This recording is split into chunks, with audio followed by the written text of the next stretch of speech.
Good afternoon. Welcome to the GGGI and GCF group session. My name is Yumi Chang, working with the United Nations Division of the Ministry of Foreign Affairs, and I will be serving as your moderator for the session. Before we get started, I want to take a few seconds to remind you that we are conducting a satisfaction survey through the QR code, which you can access through the URL code on the screen.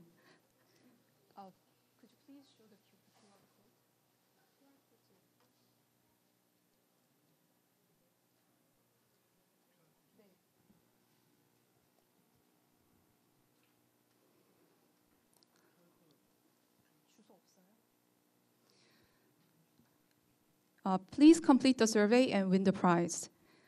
Now, moving along to our session, please welcome Mr. Pranab Baruah, Principal Specialist, Office of Thought Leadership, and who will briefly introduce GGGI and its recruitment programs. Please welcome Mr. Pranab Baruah with a big hand.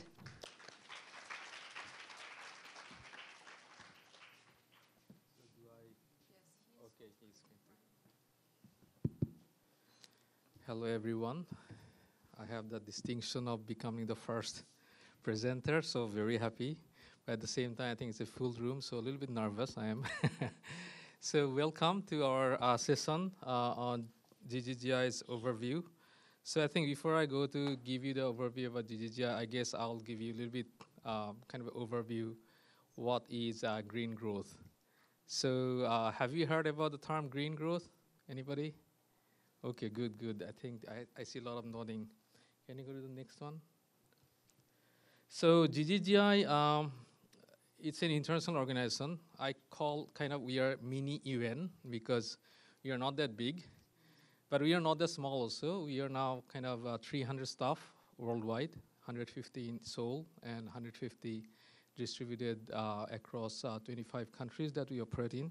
And it became an international organization from a Korean NGO in June 2012. So as you can see here, the picture. And now we operate in around 25 countries. I'll come a little bit later on our operations. Next slide, please. So, again, next slide. Okay. Oops. Sorry, okay. You think he's going to help you? Sorry. Okay. Can you go to the previous one?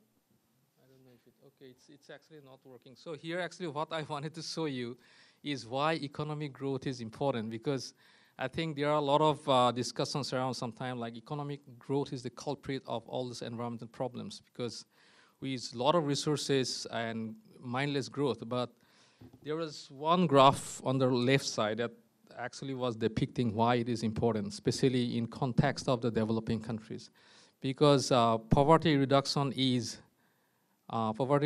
and inequality management is kind of two large problems now in 21st century.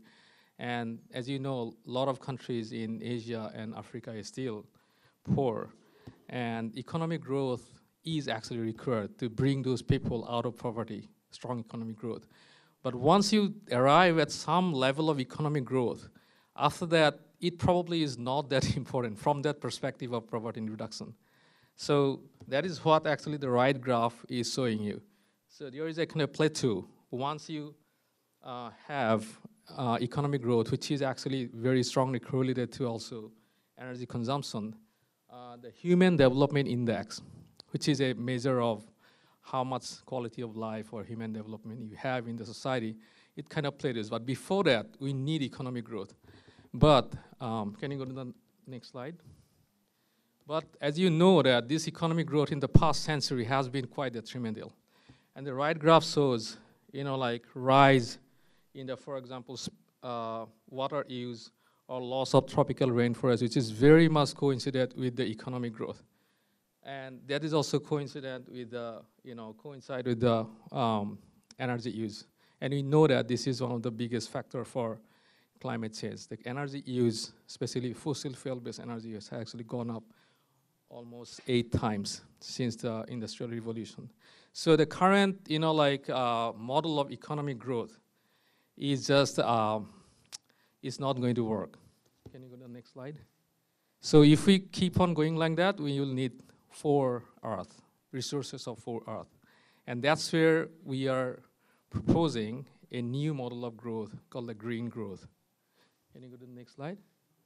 So which is basically, we call it development approach because we mainly work in the developing world, developing countries, but which is around low carbon and climate resilient because of the impact on the environment. But at the same time, it is actually directly preventing, or remediating things like pollution, and also able to save the natural ecosystem from degradation. But in the process, create jobs because it's economic growth, but it's a new model of economic growth. But how you do it is very easy to say like that, but to do it is not that easy. And that's what we are trying to do. I'll say that we are not probably there yet in terms of knowing what green growth is 100%. We know the theories, but to make it actually implement, we are, I think, still work in progress. And because I'll say no country right now is fully green, but there are many countries which are in the transition to greening, and that's where Gggi is working on, that's where GCF is there to support this process. And that is where actually, that is the area we actually focus on. Can you just go to the next slide? And so as you can see, this green growth is nothing but actually to also achieve these sustainable development goals. So there are these 17 goals and a lot of indicators there, but many of the goals are interlinked. So green growth try to actually maximize these interlinkages, the synergies between these SDGs. But one of the also key aspect of green growth is, of course, climate action, which is linked to many of those other sustainable development goals, basically reduction of GHG emissions and adaptation for climate change. Can you go to the next slide? So these are some of the kind of manifestations of green growth, what the green growth projects or programs would look like. And these are also Gggi strategic outcomes. So as you can see, we work to provide affordable energy. And the problem is very clear. You probably, many of them, that still more than 1 billion people lack access to energy. For example, I work in Mozambique. Can you imagine how many people have access to energy, electricity basically in the rural Mozambique? Just guess how many percent of people? Any guess? 10%, 20%, 10%? So it's 2%, 2 to 3%. It's 2017. So only 3% of the people in rural Mozambique has access to electricity, clean electricity. And 70% of the people live in rural areas. So that's kind of the difficult situation that you're working on. It's not easy, but that's where we need to, this is also a chance for us because they are not using this electricity. So if you can actually start with the green electricity rather than diesel-powered, generators or coal power plants, that's a big opportunity for us to actually start. We have a clean slate to start the green economy there. So that's also a very, opportunity, but it's not easy as it seems because there are also, issues there. So these are the areas we work in. Can you go to the next slide? Plus this. So I'm not going to explain you a lot. Basically, it covers aspects of all the economic sectors. It can be, if you talk about domestic sectors, you may be talking about the buildings or, consumptions. If you're talking about industry, you may be talking about, of course, resources and how you actually produce stuff, how you dispose stuff. And if you're talking about, forest and ecosystems, how you can protect them and how you can make sure that we actually increase the amount of forest, increase the amount of ecosystem services. And this is an area also very, very important because in many developing countries, forests are actually kind of provider of livelihoods. And if you look at forest or ecosystems, I mean, forest is one of the ecosystem. There are other ecosystem. I mean, in terms of ecosystem, coral reefs has the highest value. People do not know about it because they provide the maximum amount of what we call the ecosystem services, like the clean air, clean water. And if you actually sum up all the ecosystem services and actually monetize, come up with a monetary value, it's more than 1.5 times of the global GDP right now, which is around 1.120 trillion. So, of course, once you lose them, you can sometimes never get them back because it's an irreversible process. But only when we lose them, we know how much we are losing them. And these are directly supporting our economic growth. Now we see that we can have nice TVs, nice cars, but if you do not have good quality air, those nice cars you go around doesn't feel that good, actually. So, I mean, that may not be true, maybe 100%, but the quality of life directly depends on the provision of these ecosystem services. And green growth model also try to, like make sure that we protect what we already have and increase the amount of those good things in nature. Okay, can you go to the next slide? Okay, so these I already actually touched upon. So these are kind of manifestation of green jobs, and whatever I have shown, these are now the strategic outcomes of GGGI. So in every country we work on, we try to set a target for each of these, like strategic outcomes and see how much we can achieve out of it. We have some national targets in each countries for each of them. Where there are no national targets, we are now trying to actually work with governments to come up with national targets around these. And each of these are aligned to some measure SDGs. So as I showed, whatever we do has to be aligned with SDGs, but also the climate action, which is a kind of, we believe is a cross-cutting or overarching SDG. Can you go to the next slide? So this is a slide that shows how climate action is very strongly linked to all other SDGs. So if you work on things that actually provide climate actions, that GCF is the biggest supporter of, you can actually achieve many of these SDGs. Can you go to the next slide? So finally, so this is the overview of GGGI. So as I said, we work in 25 countries, and the main areas we work on is 4 areas. We help governments develop green policies and plans. So what we do is that our staff actually sits with the government ministries, key government ministries, and we work as a trusted advisor. So we see what kind of needs they have around greening their economy, and they provide advice. And it can be around green policies and plans. It can be around how they can actually mobilize money and disperse it to these green projects in a way that a wider stakeholder like SMEs or like companies can benefit. And especially some of the countries that we work on, they are in a state that where you'll see that commercial banks are not going to provide very cheap loans. For example, if you're working in a renewable energy, company in the rural areas, they are not going to provide you loans because they think it's very high risk. And if you do not get loans, how are you going to scale up? And that's where GGGI comes in and work with different stakeholders, including GCF, to provide loans which are low cost so that these companies can build up, they can scale up, and the whole green transition can actually jumpstart. And of course, we share the knowledge from one company's success to the another companies and collect them and organize conferences where people can come together, build kind of shared vision.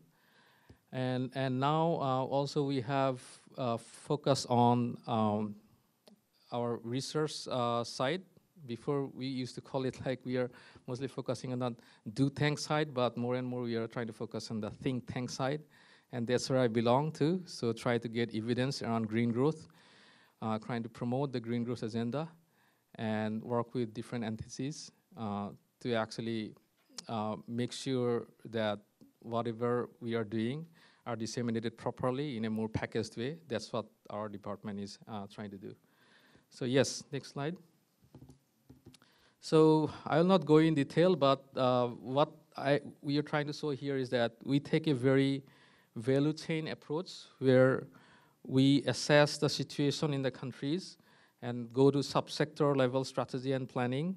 And then once we have the sectoral level strategies and plans, we develop projects around there and help financiers finance these projects. We do not bring money ourselves to finance projects, but we work with financiers, our governments to produce nice business plans, produce nice proposals which can be financed. And the areas of work we work in are energy, water, sustainable landscape, which is basically forestry and agriculture, and green cities. Can you go to the next slide? And I think I already showed that we work in around 25 countries. And in terms of strategies and plans, which is one of our big area of work, we have been able to help a number of countries in developing their national green growth plans, as well as subnational green plans.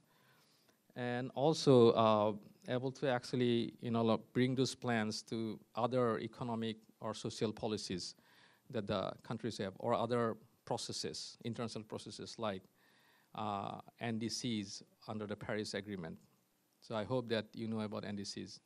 How many of you knows about NDCs? Okay, so NDCs is, I think GCF will probably also cover, is the key to the Paris Agreement. Every country has submitted their kind of aspirations and goal, what they'll do in terms of their climate mitigation and adaptation. So kind of a, small document, and there is no standard format, but that lays out that countries, how can I say, the, targets or goals or policies that they will pursue to mitigate Gggi emission and prepare themselves for adaptation to climate change. So that's called nationally determined contribution. It's a very key term. If you want to work on any of the UN agencies and around climate change, you'll hear that a lot. Okay, next slide. So these are some of the examples where we have helped and how these green strategies and policies that we have helped in these countries, for example, in Ethiopia, Jordan, and where is that? And GGS, where is that? I think it was in UAE, sorry. UAE. These has been actually kind of foundation for these NDCs, development of these NDCs that I have just mentioned. Can you go to the next slide? And this is an example from Philippines where we have, and also other countries, where how these plans have been actually translated to different actions and replicated in other areas. For example, in Philippines, we have developed an eco-towns approach that has been now replicated to 300 municipalities. So in Indonesia, we have some success in terms of developing a green growth, planning model in East Kalimantan, which has been replicated to another province. So this is kind of the approach we do. Of course, we are small, we are not big. So when you start, we work on one province or one sector, and if we are successful, then we go and replicate in other areas.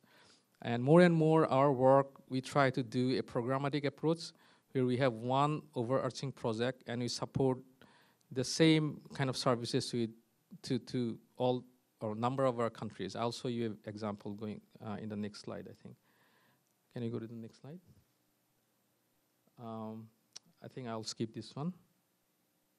Can you skip this one? Yeah, so I just mentioned about NDCs. So we believe that this is an area that we should be focusing on more. As I showed, climate action cuts across all the SDGs. That's why we think that if we focus on NDCs and implementation of the goals that is laid out in NDCs, and enhancing their goals in the NDCs, then we can actually also achieve green growth. And in terms of NDCs, the support that we provide to the countries, we just term it as NDC Alliance, which are basically the same countries that we support.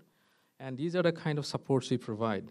So right now, some of the projects that are gaining quite a traction is around MRV, which is a kind of system that is needed to track the emissions or the projects that we set up with funds like GCF and monitor their program and success. And we have a projects around MRV in a number of countries that help the countries actually build these underpinning systems to start implementing their goals, climate goals, and start monitoring their climate goals. At the same time, we are gearing up to develop more roadmaps for implementation of these NDCs. For example, one country has said, we will reduce GHG emissions by 40%. They just come up with that number either through political consensus or to some bottom-up analysis, but they do not know how to implement it. So we are helping them to come up with, like plans, say by 2020, what are you going to do in energy sector? By 2030, what are you going to do in agriculture sector? 2040, what are you going to do in the water sector? Those kind of step-by-step-wise plan we are helping countries develop. Can you go to the next slide? So this is an example of that was just launched 3 days ago or 4 days ago in COP. And Fiji is this time the president of COP, and we help Fiji to develop their NDC roadmap for energy. So which actually looks like this in energy generation, energy, like electricity generation, energy efficiency, and transport sector. What are the actions they have to take going forward to 2030? And specific projects, specific actions. And after we have this one, we also help them develop the pipeline of projects, because that's how you start implementing on the ground. And with this pipeline of projects, they will go to the financiers, they will go to the GCF to say, okay, these are the things that we want to do, give us money. Can you go to the next slide? This is the MRV program I mentioned. So we are doing in a total of 18 countries, starting with 10. And there is one actually MRV program in Mongolia, which we are doing at city level. Next slide. So yeah, again, I think it's kind of a summary of all the activities we are doing in different countries. Here are the countries list you can see that we are working on and which areas we are working on. It's not very visible, I'm sorry about that. But just to give you an idea that depending on the country's needs and demands from the government, we develop the program. So it's not going to be always same for all the countries, all the categories that we're working. It depends on what kind of requests we get. And based on that, we develop the program, which is basically 2 years program. Can you go to the last? Yeah.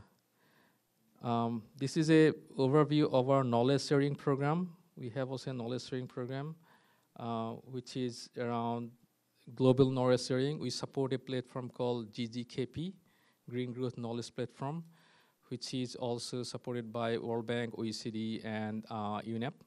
And we are also the convener, and one of the actually secretary staff sits in Gggi. And it's a big platform of more than 50 organizations, including many international organizations, for various knowledge sharing activities and around green growth or green economy. Can you go to the next slide? And this is about Gggi. So if you have chance, please go to the Gggi also to have a look. And if you want to know about green growth, you can find everything about green growth there, because it collects all the reports that is out there from international organizations, academia, or NGOs around green growth planning, financing, like sectoral, whatever, NDC. So you can find everything there. Almost 2,600 knowledge products categorized by different categories and by countries, by organizations. So that's the overview of Gggi. So when you are interested in Gggi, I would say that we are here. Nirmal is also here. Nirmal will give you more information about how I think you might be more interested in Gggi. But if you have any interest and want to know more, please feel free to talk to us. We have a booth there also. And please feel free to email us. I think Gggi people are very friendly, actually. And you can also visit us if you want to. We'll be happy to actually welcome you. And please go to our website. It has a lot of information to know more about the organization and more about the projects. But if you have specific, like how can I say, these are the areas I'm more interested in, please email one of us. And if you're interested in internship, please come to the booth. And also, I think we can directly email us, then we can also consider an ad hoc basis.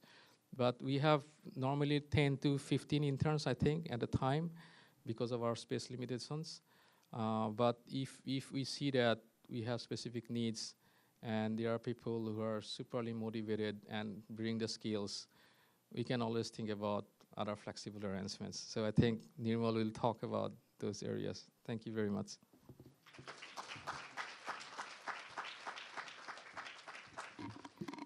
Thank you very much, Mr. Pranab Baruah, about your informative presentation about Gggi. Now, I will introduce Ms. Amanda Lomponda, Human Resources Head.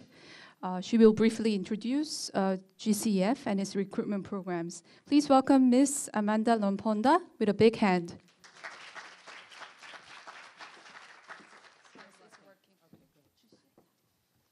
Good, thanks very much. Hello, everybody.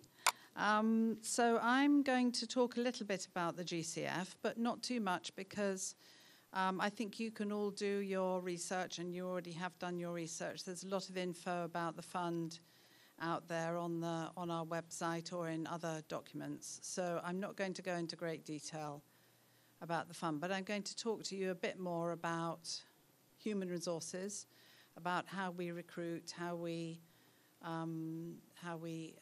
help our staff to work and develop at the fund, and what might interest you. Okay. So, as you know, pretty obvious, the Green Climate Fund is a fund. We're an international fund dedicated to supporting global efforts to respond to the challenge of climate change. So, a huge mandate, a huge objective. I sometimes say that we're quite a small organization at the moment, but we have very big ideas, very big responsibilities, and we're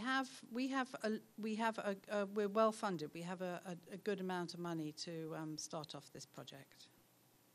So just a little bit about the history of the fund. So it started in 2009 at the COP15 in Copenhagen, and went on to Cancun and Durban. So the GCF was really started off. The first board meeting was in 2012, and I think it was actually in Bonn, because I don't think we came to Songdo until 2013. There was a competition, actually, to host the headquarters of the fund, and Korea won, which was a really good thing. So we were established in 2013 under Hella, who was the first executive director. And as I say, we're well funded. Our initial mobilization of resources is $10 billion. Of course, this is not money for us to spend ourselves. This is money for funding. Okay, and so things really got underway in 2015. Oh, sorry, go back.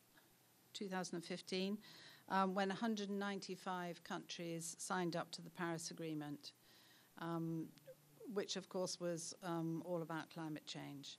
And really, last year was our first full year of operations. And during that year, we approved 35 projects, $1.5 billion. And we also work through accredited entities. These are people who are accredited by us to disperse money and manage programs. So we're just coming up for our end of our second year in operation, and we're doing really well. You can see on our website, actually, that we have a rolling update of all the projects that are being approved, money that we're dispersing, and the progress that we're making. So I think we'll be looking for replenishment in the next couple of years, so you can see that we're really making progress.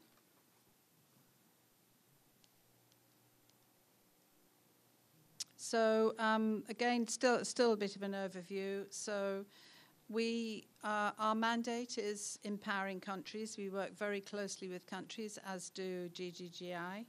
And we focus on developing countries in Africa, so least developed countries and small island states. And we divide our projects, we try to divide our projects equally between mitigation and adaptation. And of course, mitigation is focused on reducing emissions, and adaptation is increasing resilience to climate change. And we look to catalyze finance at scale. So we fund big projects. We don't fund very small projects. And overall, we're looking for a paradigm shift. We're not looking for business as usual. We're looking for things that are going to be new and different and make a big change. And we're looking for quality as well as quantity. And you might find it interesting. I don't know if any of you have watched the online board meetings of the GCF. You can watch it live stream, and you'll see the projects being presented to the board, and it's really interesting. Some of the projects that come up, and not all of the projects actually are immediately waved through. You know, there are some quite difficult conversations, but I think it's really interesting to see this is the action. You know, this is where it happens when projects are brought forward to the board and approved. Millions and millions of dollars are approved on a gavel. It's I recommend that you watch it if you're interested.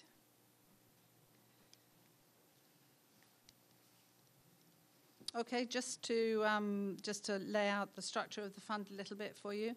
So we have a board, and as I say, you can watch the board in action 3 times a year usually. Last year we had 4. And we have a secretariat, and the secretariat is in the Gggi Tower in Songdo. And within the secretariat we have various divisions and offices. And you'll see, because I mentioned earlier on, we're very focused on countries. We have a division of country programming. We have a division of mitigation and adaptation. That's where all the real specialists work. We have our result areas of things like forestry and water and energy, all those kinds of things. We also have a private sector facility because we work through private sector organizations. We have division of support services, which is HR, of course, IT, finance, all those really important points. A legal group, Office of the General Counsel, a group that supports the board and manages the board meetings, risk management, and internal audit. And then we have 3 independent units, and they look after things like independent evaluations, integrity, in case we have any complaints about integrity, and redress mechanisms. So if any organization comes and says they think they haven't been treated fairly, that their project hasn't been approved, or that the project damages their land or something like that, then they can come to the fund for redress. Okay, in terms of people, we're 148 staff, and in fact we're probably 150 today because every day we increase. So we've recruited 100 in the last year, which is pretty impressive. You can imagine when I joined we were 40, and now we're 150. And the board has just approved another 110 posts, so we'll be going up to 250, and I would think we'll probably go past there as well. If you want to know what vacancies we've got, then please go to our careers page on the website, and they're all listed there. And it's interesting to note that we do have a good proportion of Koreans, although many of these are working in what we call local staff posts, so administrative posts. But we also have Koreans in international posts, and we have about 50 nationalities in the organization at the moment, so it's very diverse. And I was telling one of my colleagues that we've just hired somebody from Zimbabwe. And he's had a bit of an exciting journey because they've just had a military coup. I don't know if you know about it, but he wrote to us and said, the army have taken over, All the roads are blocked, the airport's closed, what shall I do? So eventually he found a way and he drove to South Africa and he's coming. So, you know, these are the kind of experiences that some of our staff have to go to join the fund. Let's hope not everybody has that kind of a situation. Okay.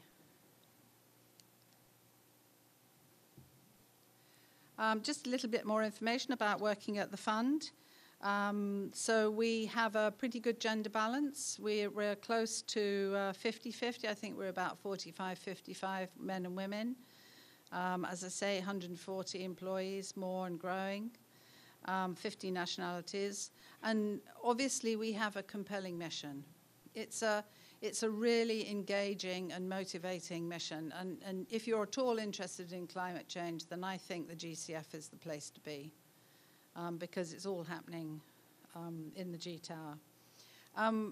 We're a friendly group. In fact, we call ourselves a family. Because a lot of us are far from home, we really work together. We're a really good community. There are good opportunities for professional development, particularly while the organization's growing, and I'll talk a little bit more about that. But there are opportunities to do things at the fund that you wouldn't get in a big established organization. So people joining now have the opportunity to develop systems, develop ways of working, and actually take part in building the culture of the fund, which is a very rare opportunity. So if you would like to be in at the start of something very significant, then the fund's the place to be. And of course, there are travel opportunities. Some of our groups travel more than others. I have to say in support services, we don't travel so much.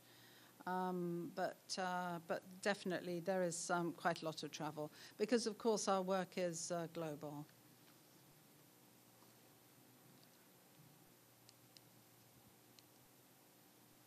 I just want to explain a little bit the recruitment process. So if you apply for a job on the website, so first of all, we'll take your CV.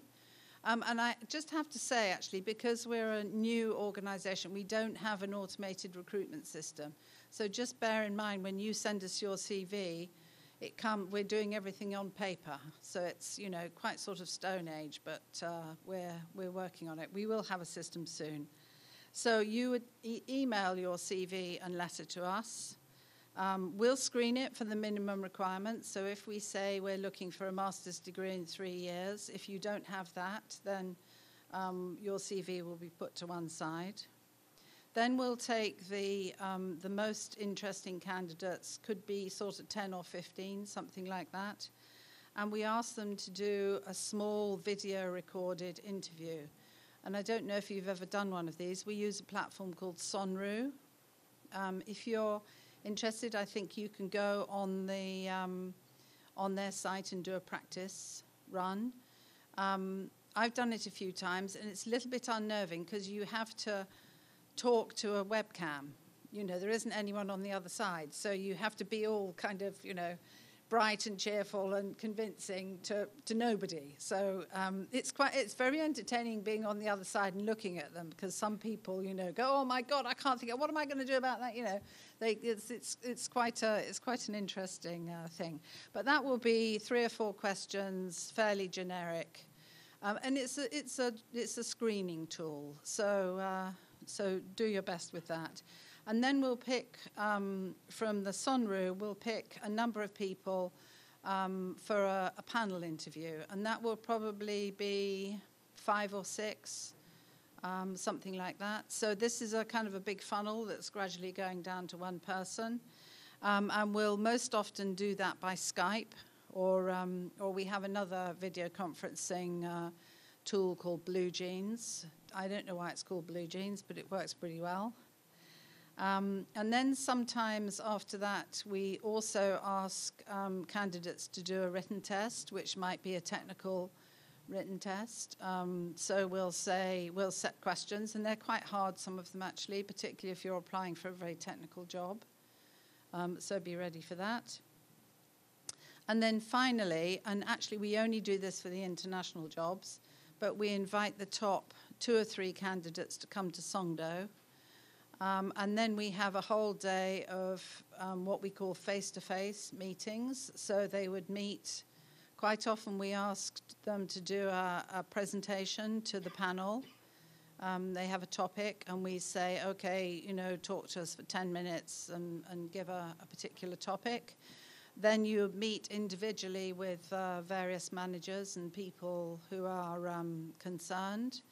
And also for international candidates, or for candidates who don't come from Songdo, we give them a tour of the housing facilities in Songdo, just for an idea of what housing looks like. And people with children go and visit the school as well. So it's a pretty comprehensive introduction. And then, sorry, this is a very long process. I'm sorry about this, but we have to make sure that we're getting the most competent people. That's what we're really looking for. It's a kind of a hurdle race. You have to jump one hurdle and then the next and then the next, and you'll come out the winner in the end. Then we do reference checks and we do a medical check as well. So and then we make the offer. So apart from regular posts, we also hire quite a lot of interns. So we have a very good intern program. We get great interns, actually, and they, unlike some organizations, we ask interns to do real work, which I think is a really good thing. We have some great projects that we ask interns to do. So we're looking for people who are enrolled in a program or have recently completed the program, master's or a PhD. We're looking for studies relevant to the fund, but that could still be things like HR. We've had a couple of HR interns recently. Finance. It doesn't have to be in climate. It can be in a variety of topics. You do have to have. In fact, this goes overall for working in the fund. You do have to have really good English. So please brush up your English if you need to. We take interns for up to 6 months, and we can hire at any time, and we do unusually pay $1,000 a month, but we don't pay for travel or any costs of joining. And yeah, so I think that's it.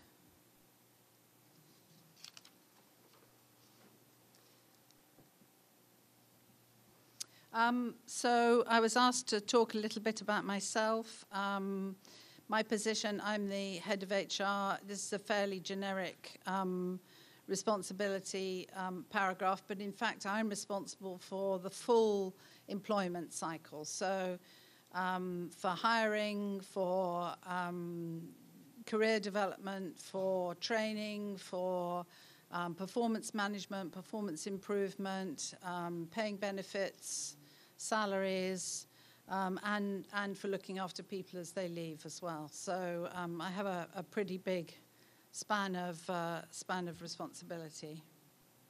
And just to say that I have a master's, and I have a background in international organizations. So I worked for the Red Cross, the International Federation of Red Cross and Red Crescent Societies, so a humanitarian organization, and then moved into the UN, UNICEF and the IAEA, and now I'm very pleased to be at the Green Climate Fund. And I thought I'd, in terms of speaker's advice, I thought I'd just briefly say a few things to you that I hope you might find useful. And I know a lot of you are just starting your careers or really thinking about your careers. And I think it's really important that you do think very carefully about your first job, because it's really important in terms of starting off your career, but also making sure that you're doing something that you really want to do. So what I advise people to do is do some sort of future thinking. What would you like to be doing in 3 years' time? What kind of work would you like to be doing? What sort of an organization would you like to be in? Where would you like to be? You know, do you want to be in Korea? Do you want to be outside? And also take into account some of the imperatives. You know, do you have to stay in Korea? Do you have to earn a certain amount of money? Have you got a family who you need to look after? You know, those sorts of things. And then when you've thought about where you would like to be in 3 or 4 or 5 years, then think where you are now and what you've got to do to be able to get to this position you want to be in that future time. And this may be do some more studying, get some experience, you know, quite a lot of things that you could do. And so make yourself a plan. And that's the point when you need to go start looking for jobs, I think. Once you've got a plan and you've identified what it is you really want to do. So look for organizations that suit you, that are in the right location, that do the right kind of work, and that have the culture that you're interested in as well. You know, do you want to work for a very well-established UN-style organization, or do you want to work for something a bit more flexible, a bit more new, like the fund? And then when you start looking into individual jobs, when you go to websites and look at individual jobs, have a really careful look at the job, read all the job description, and check that you really understand what the job is and that it's what you want to do. You know, there are some compromises that you sometimes have to take, but really, your first job, really try and choose something that's exactly right for you, because once you start off on that career path, it's quite difficult to turn yourself.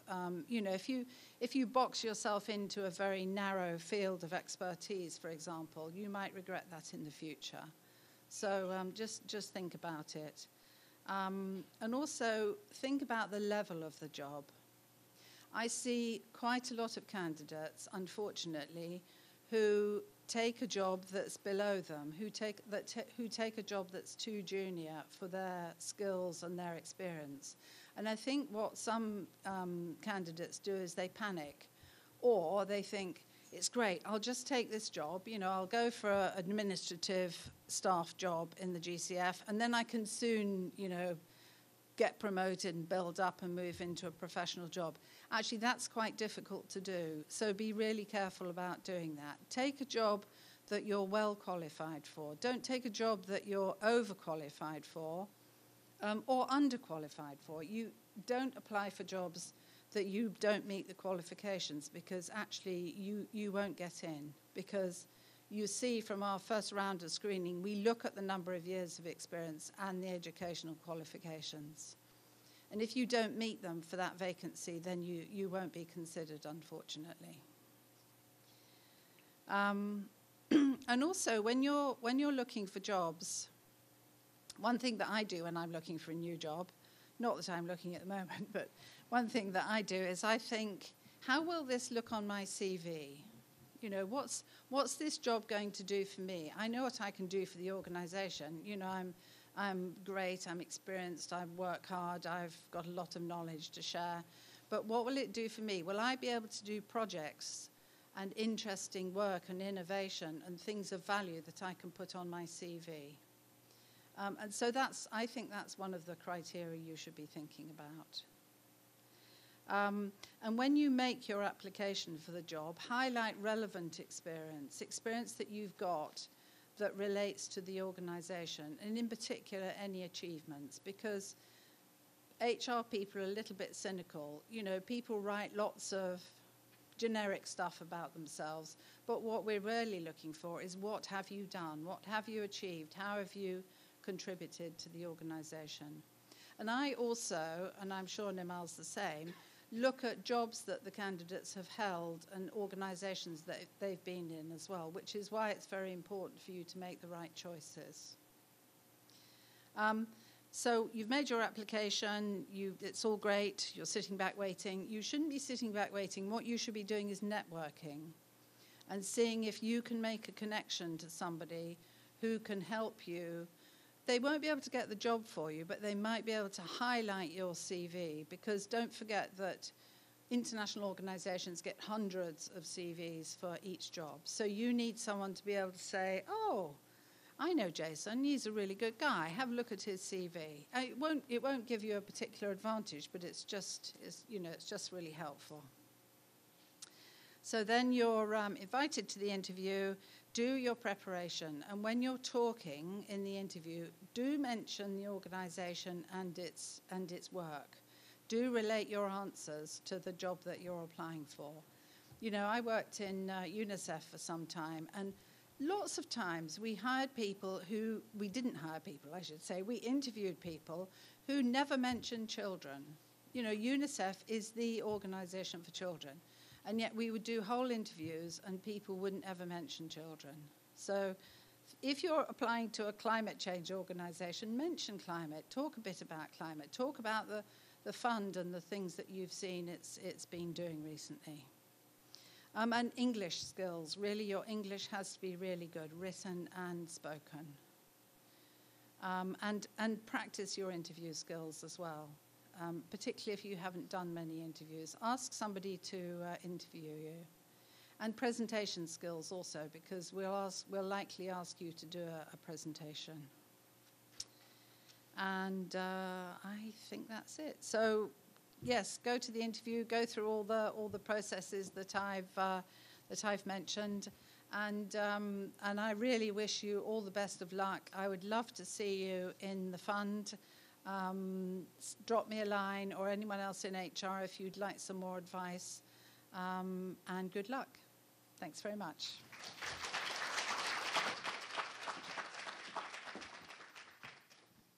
Thank you, Amanda, for your invaluable advice. Now, each organization will provide an in-depth analysis of their human resources or recruitment programs, as well as career advices for those who seek job opportunities in the UN and international organizations. Now, please welcome Nirmal Sinha, Head of HR of the Gggi. Please welcome Mr. Nirmal Sinha with a big round of applause.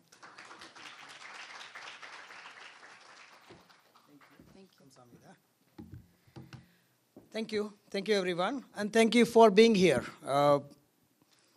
As Amanda mentioned, let me take this on the, can I take it out? Yeah, I'm good. Thank you.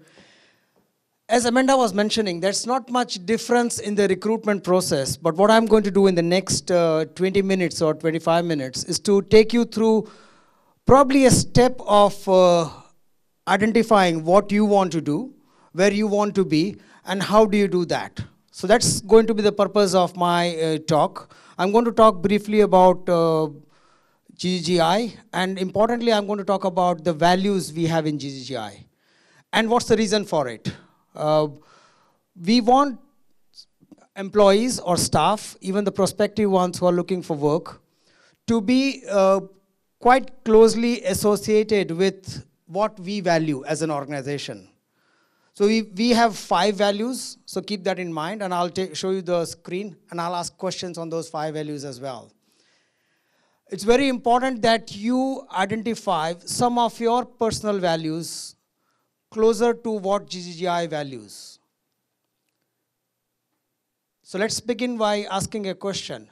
How many of you sitting in the room today believe that we are doing enough for green growth? So I want to show off hands of how many of us we think that we, as in all of us here, are doing enough to support green growth. Can I have a show of hands on that?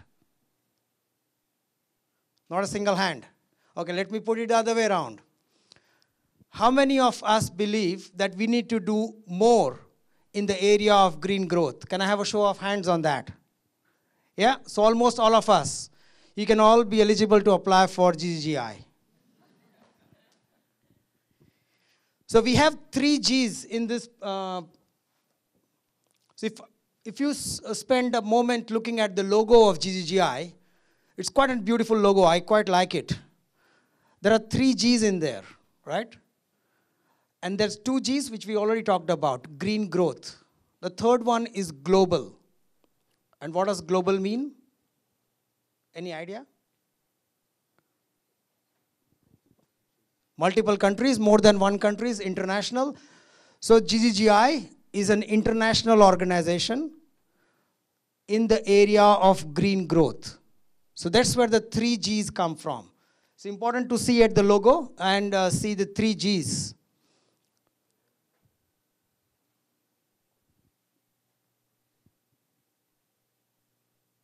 This is a test of my technology skills. I want to take you through this. It's quite a young, new organization. So Gggi, like GCF, not very similar to each other in terms of quite a few things. GCF has a lot of money, and Gggi doesn't have the money, I can tell you that. Yeah. So what we do, I think Pranab took us through this as to what we do. We work with the government, we work with our stakeholders in the country offices to help them implement their NDCs. So here's a first test question. What is an NDC? Maybe can you use the microphone there so everybody can hear?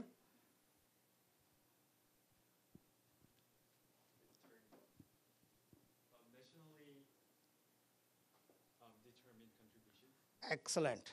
Very good thing. Do we have any prizes for the... yes. So nationally determined contributions is very important word in this area of green growth.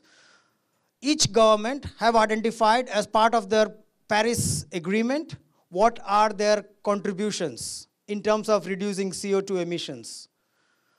Gggi helps implement those NDCs. Quite a few areas of that. You can read all these things on our website, gggi.org. In fact, we will have a new website launched tonight. So if you go tonight, we will have a new look and feel. And it looks much newer and more flashier and more pictures and everything. Currently, it is a bit dull. We are going to refresh it. Again, Pranab took us through this slide, so I won't take you through this. Important to understand the 5 logos at the bottom. So Gggi works in 4 areas, 4 areas plus one more, and I'll talk about that. One is energy, second one is water, third is landscape, and the fourth one, probably more importantly, as all of us live more and more towards cities. As more and more rural population comes and starts living in cities, Gggi helps develop greener cities. So these are the 4 areas or sectors we call it. 4 sectors of development. We also have a big piece of work which is done in green investment services, GIS we call it. So for the folks who are sitting here in finance, interested in working in that area of investment or investment banking, making bankable projects, that's the 5th area called GIS. GIS would work very closely with GCF, ADB, IMF, World Bank to get funding for bankable projects.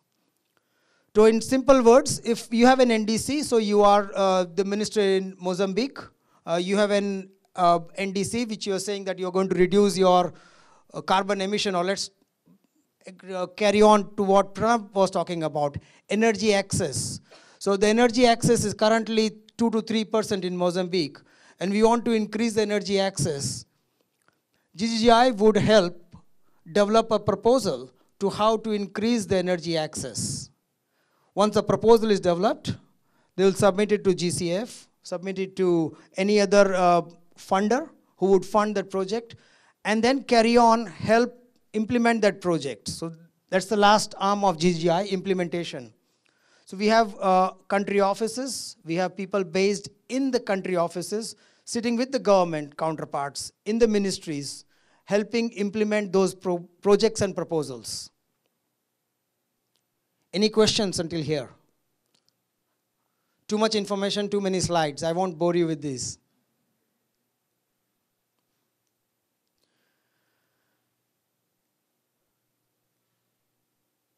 Where we work, this is a test of your eyesights. So very small Names of the country offices, our member states. Important to note, we work in 27 countries as we speak right now. There are about 3 to 4 in pipeline. So next time, probably next week when we talk, we might have 30 countries. I'm just joking, yeah? We won't have at that speed. We would like to have that speed, but we would have 30 countries very soon. So we are in developed advanced proposals to expand the country offices.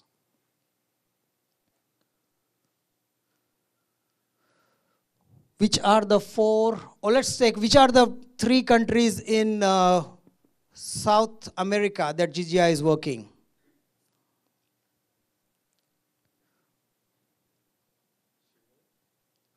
Chile. Is it on the map?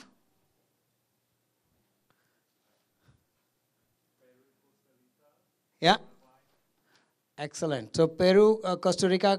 More importantly, there's a big country program in Colombia. So we are working with Amazon Fund for deforestation. So the Amazon forest and how the deforestation is occurring, and to preserve the forest. Big work being done there in Colombia.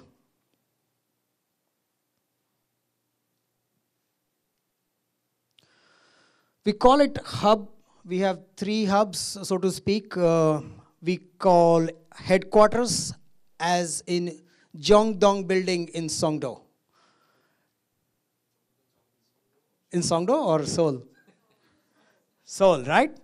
So Jeongdong building, sorry, G Tower in Songdo. Jeongdong building is right in the center of Seoul. You need to take line number 5 to go there. So it's not you don't need to go all over the world, you just need to come to Seoul.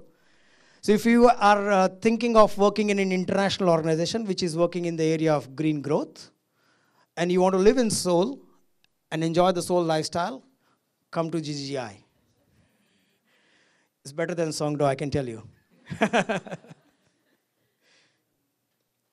We do have an office in G Tower here, where staff are based, about 5 staff based here, and that's because we work very closely with GCF. So jokes apart, GCF and GGI work very closely with each other. And that's the key to our success. Like if we need to scale up any of our projects, we require funding, and the projects need to be bankable. And that's where the funding comes from. We do have a hub in Abu Dhabi, in Masdar city, where a few of our capacity development, meaning how to transfer the knowledge to the other countries and how to use the best practices to pass on to other countries and organizations. That's our center for doing best practices. These are the 5 values, very important. If you are sleeping, open your eyes now. If you want to work in GGI, you need to be very familiar with these values, and not only be familiar, you need to identify yourself with these values. Important from the HR perspective that we identify people who are committed to the purpose of GGI. And these values reflect the purpose of GGI. And I won't talk about all 5 of them. I'll only talk about 2 of them which are quite unique to GGI. So a bit of my background. I have worked in UN. Like Amanda, I have worked in the UN organizations. I've been here since last 2 years. What I have found in GGI, or what brought me to GGI, was the newness of it. It was a new organization where you can do a lot of new things at a pace which you won't be able to do in a large organization. So I worked in UN peacekeeping, right? Where we have 30,000 peacekeepers. Any change there would take months. So if you want to change, say for example, you want to change the recruitment system, you want to introduce a new online recruitment tool, that will take minimum 2 years of time. That 2 years, if you want to implement a new recruitment system in GGI, would take about 3 months of time. Yeah, so you can imagine what's the difference between a large organization. Of course, the scale is large in multiple countries, smaller organization, faster decision making. So all these things are there. But that's the key difference of joining a new organization versus joining a large established organization. So both has got pros and cons. So we don't need to judge either of them. But if you want to learn, start the career, and get yourself involved in something from the beginning, a new organization is a good way to start. You can always learn from a large organization, join ADB, join IMF, World Bank. You can learn from that, do internship. It's a different learning. Whereas if you join GCF, GGGI, it's a different kind of learning where you can get your hands dirty as I speak, meaning you can get involved in projects, do some real projects which will be meaningful, which will give more knowledge and skill to you for rest of your careers. So the two values which are very different than other international organizations, the first one is transformational. And by that, it's more private sector than international organization.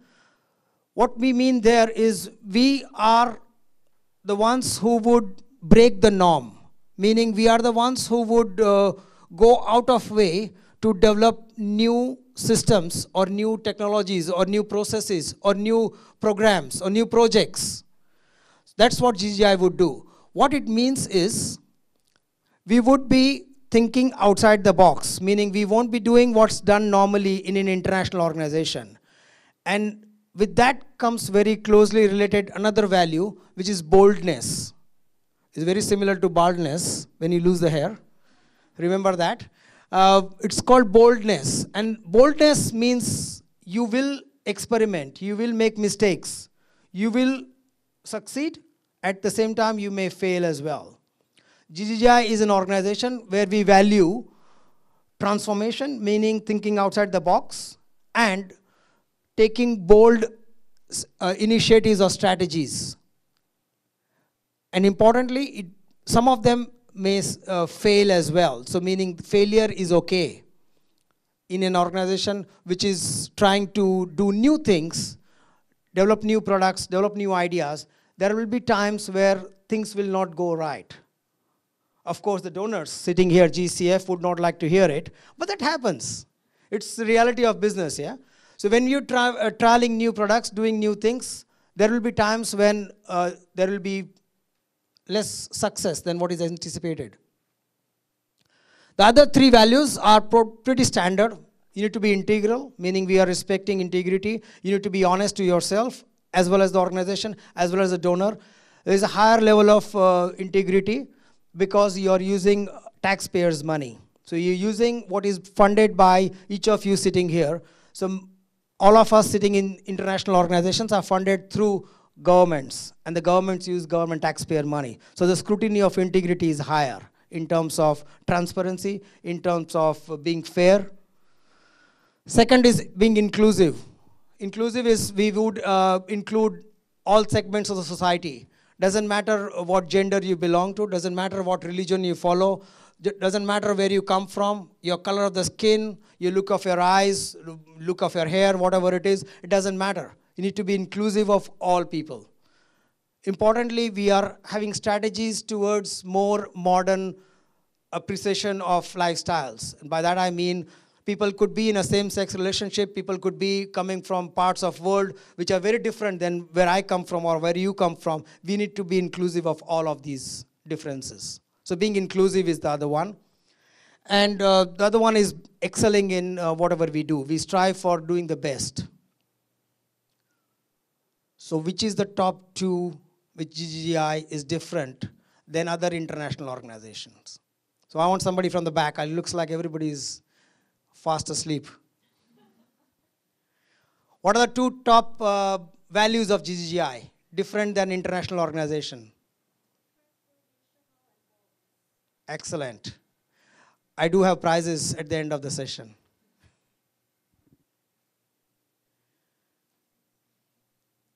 So why GGGI?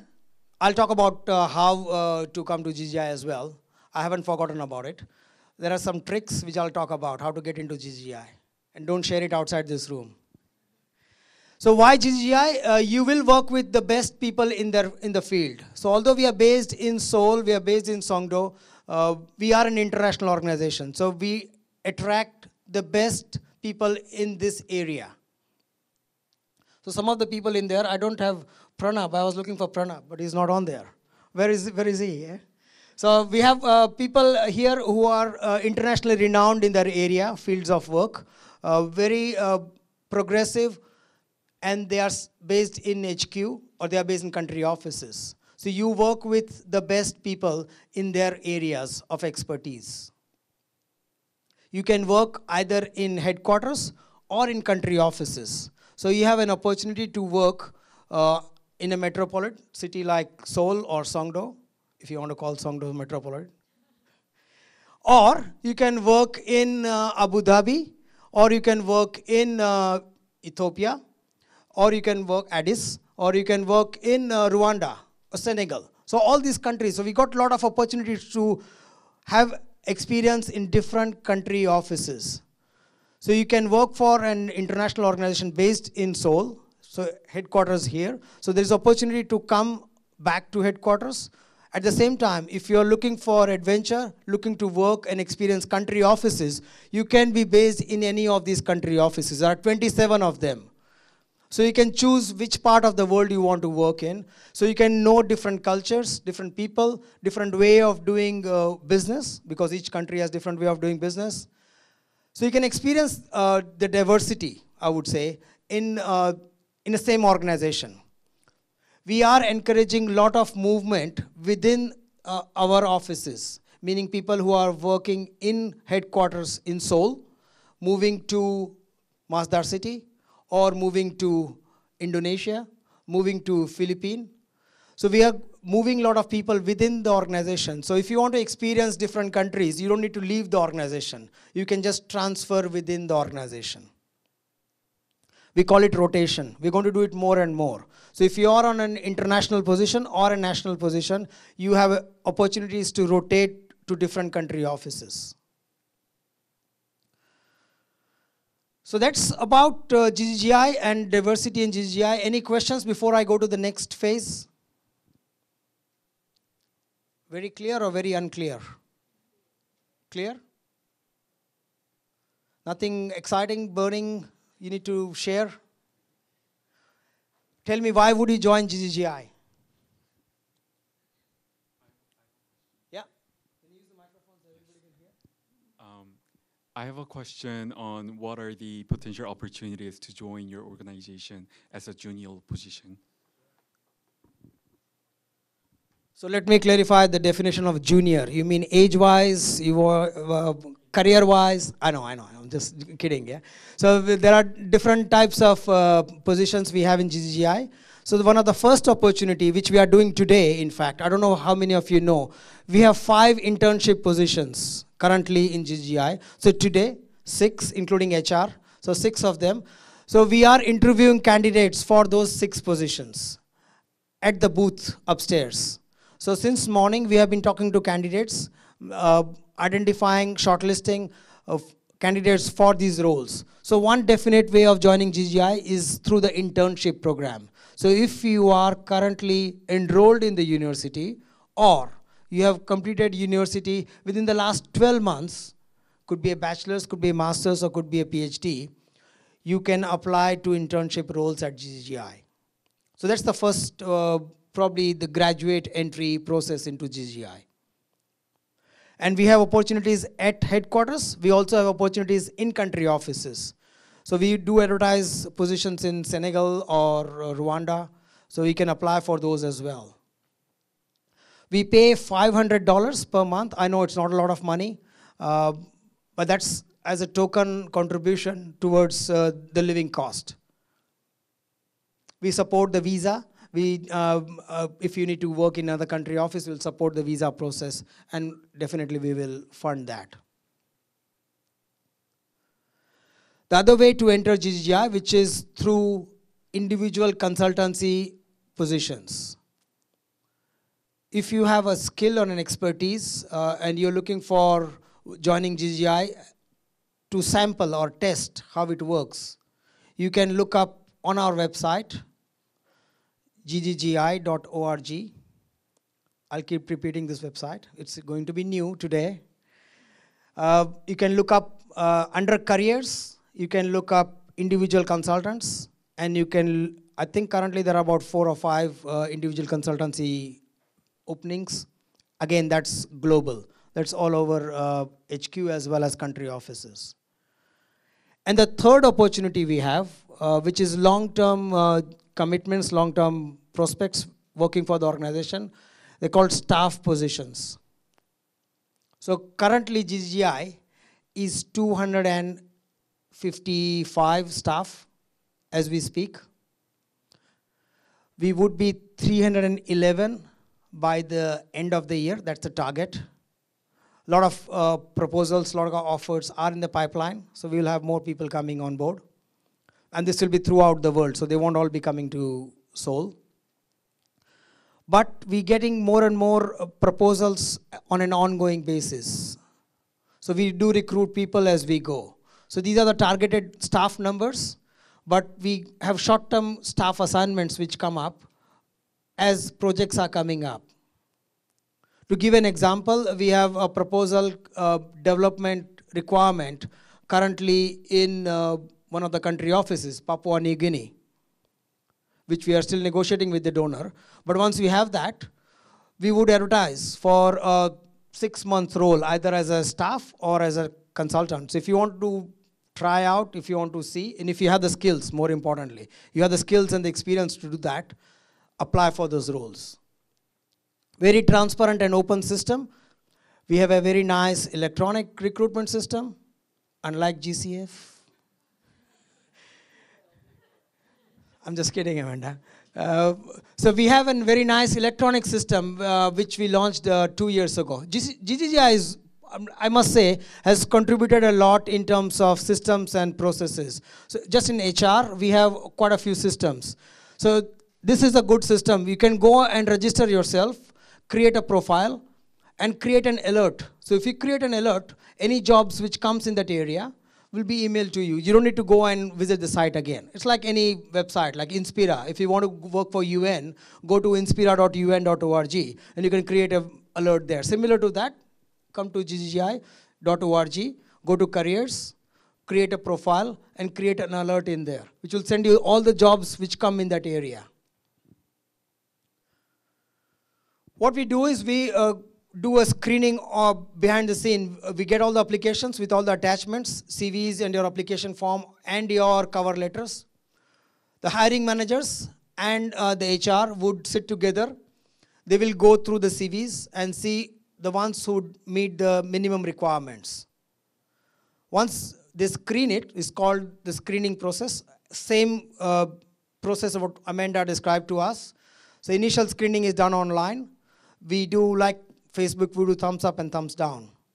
So for each candidate, we go and put the thumbs up or the stars. We have two mechanisms there.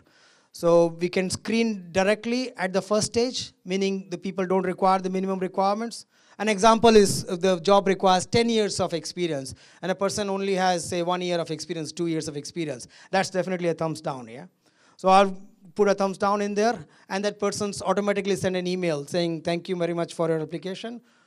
Please look out for more opportunities which suits your requirements. So that's number one. Secondly, we'll go to the stars. We'll mark how many stars this person's meeting. And that's just a 5-point scale. It stars just a symbol of it. How many points the person is meeting. So based on that, we would long list the candidates. So we will then come to, so for example, if typically a position has 100 applications, so we would have about, say, 20% right away screened out. So we would have 80 applications which are worth going through in detail through the forwarding letter, through the application form, through their CVs. Then we would put the ratings on this 5-point scale. Once we do that, what's called a long listing, we would end up with about 20 people. So this is about 20% of the full lot, 20-25%. This is just a generalization. There's no specific numbers about it. This about 20 to 25% will be long listed. Based on the long list, we would either use an online tool, which Amanda mentioned, Sonaru. We would either give them a test to provide that feedback, or we would do a fast Skype interview of 5 minutes or 10 minutes. I typically do a Skype interview just to see the readiness of the candidate. And that's where I'm looking for how much is this person's purpose or the values fitting the GGI. So that's the first test, yeah? That's the initial screening. From the long list, we would arrive at a short list, which would be typically not more than 5 people.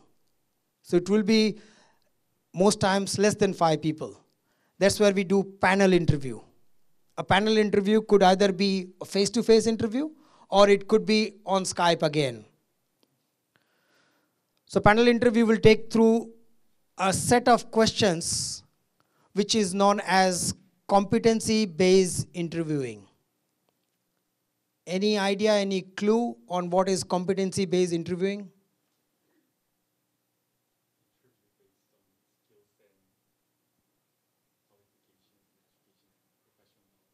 Yeah, that's good first try. Anybody else? Competency-based interviewing, you can Google it when you go back, yeah? Competency-based interviewing is a critical process to get into most international organizations. What it does is it does 4 things. What the interviewer is looking for, they will give you a situation. So let me give you an example of how you manage conflict in your workplace. That's the scenario, yeah? I'm looking for conflict resolution skills of the person. I'll ask the candidate, so Pranab is the candidate. I'll ask him to describe a situation. So the first thing is the situation. Give me an example of a situation where you have managed conflict with your co-worker. So first is the situation. Second one is what action did you take? Number 2 is action. What was your action? And more importantly, the third thing, what was the result? So there was a situation, there was an action, and there was a result. So I want you to describe an actual event. I don't want you to give me theory. I don't want you to tell me what internet or Google or everybody has to say. I want you to tell me exactly a situation which you have experienced. What was the situation? What was your action? And what was the result of it? And fourth thing, once you describe these 3 things, if this situation was to happen again, what are the lessons learned? How would you do it differently? And this is quite a good skill to start your career, or even if you are in the middle of your career, or even if you at your end of your career like me, you need to look at any responses in an interview with this particular format. It does 2 things. It does give a real example of how you have acted in the past. And for an interviewer, the person on the other side, it's a good way to predict how you would act in future. So competency-based interviewing is a good measure of what you have done in the past, and it helps you to understand, or helps the interviewer to understand, how you would act in future. So that's a good takeaway from this session, competency-based interviewing. So we use competency-based interviewing for all our interviews. For the shortlisted candidate, panel interview would have competency-based interviewing questions. The final shortlisted or preferred candidate, we call it, so it will be about 1 or 2 people who will be shortlisted for the final interview. They would be invited to the duty station. So if I am being interviewed for Indonesia, I would be invited for a face-to-face interview at Jakarta. Or if I am being interviewed for a position in Ethiopia, I would be invited to Addis for the face-to-face interview, where I would be typically asked to present what I have done on a particular topic. So if the position is about human resource management, they would ask me to present in human resource management, how do you do performance management? So I need to present to the panel how performance management is done, and there will be an interview, which is a face-to-face interview, again using the competency-based interviewing. So it's important to get a good understanding of how to answer questions. So look at any of the job advertisements and look for competencies which the job is looking for. You can find out those competencies easily. They probably are not named as competencies. You need to use a little bit of researching skills to find out which competencies is looking for. And typical competencies would be professionalism, would be something around teamwork, collaboration, and you can find out what are the do's and don'ts of those competencies. think about situations, what you can put in these competencies. Any questions, comments on this area? Junhee does this very well. She's the expert in competency-based interviewing. She can talk to you in Korean as well.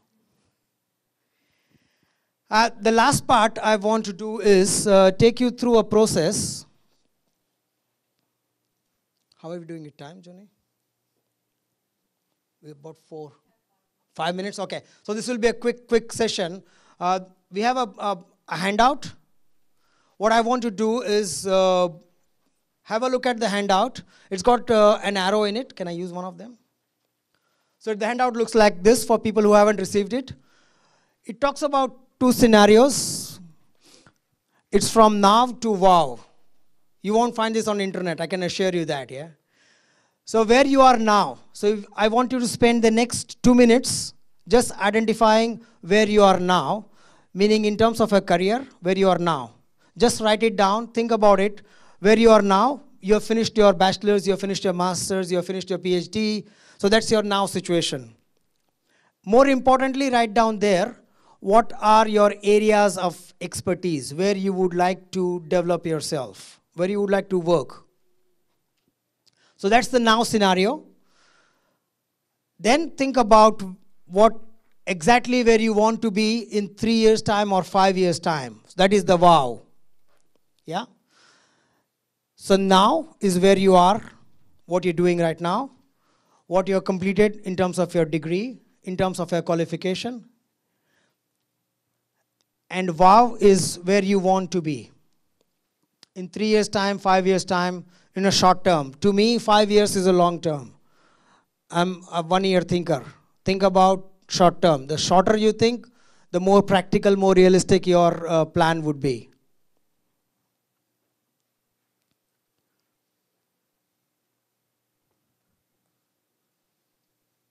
So it's a quick thinking. So you don't need to think a lot. Whichever comes right into your minds right away.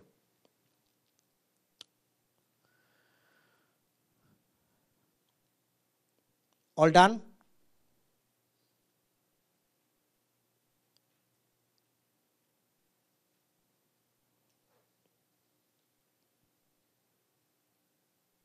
You're not writing an essay, a few words.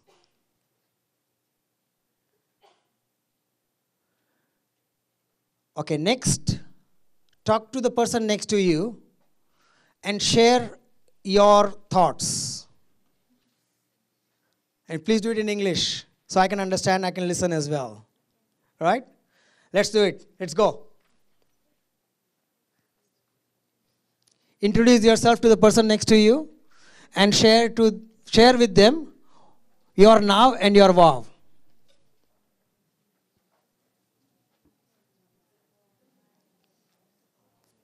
You didn't get it?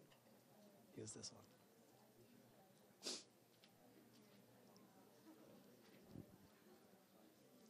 Number 1, competency-based interviewing. You need to familiarize yourself with this process of interviewing skills. And number 2, you need to have networks. Very important to have good networks to join an international organization. And obvious question is, how do I develop my networks? You need to have more than what you have on Facebook. I'm not talking of Facebook networks here.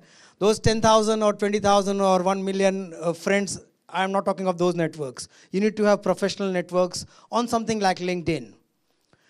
An important thing there is, apart from your friends and colleagues which you have worked with, meaning I've worked with Pranab, obviously Pranab's on my LinkedIn. What I am talking about is develop cross networks, meaning people who you have not worked with. How do you connect with them? How do you know them? And I'm telling you my personal experience. You would find leads, you will find jobs, you will find opportunities from places which you can't even think of. So don't restrict yourself to your friends and colleagues, your family members, your brothers, cousins, and your people in your workmates. Expand your networks. Look outside to what you're doing or your connections and you will get more and more leads to getting jobs. So network is not directly related to jobs, but networks gives you more information, and more information will lead to more connections and more jobs. So only 2 takeaways from me. Thank you for your time, and kamsahamnida.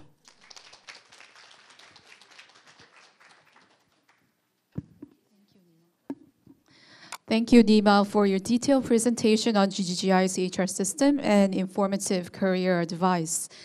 Last but not least, please welcome to the stage Mr. Jason Youngseok Kim, Treasury Senior Specialist of GCF. Please give him a big hand.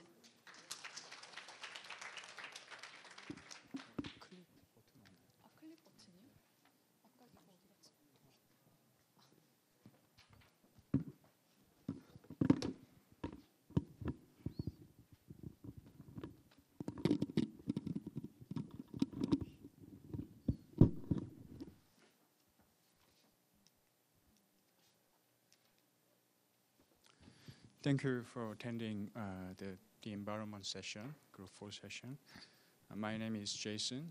I'm a Treasury Senior Specialist working for the Green Climate Fund, GCF. Now I'm managing the cash flow of the liability and debt of liability and assets of the GCF. And I'm developing FX hedging strategies and cash investment portfolio to increase the return of investment return of the GCF. And at first, I want to expand my thanks to Ms. Jang Yumi in MOFA and Elena Cho in the Incheon City for organizing this event. Thank you. Today, I'm going to give you a short presentation on the GCF, how the GCF invests the financial resources on a variety of projects and its recruitment process. First part of our presentation will be a brief introduction on the GCF and its investment project portfolio. And in second part, I'm going to provide you information on the GCF's recruitment process, some tips on application, interview, resume writing, based on my own experience. Oh, sorry. Okay.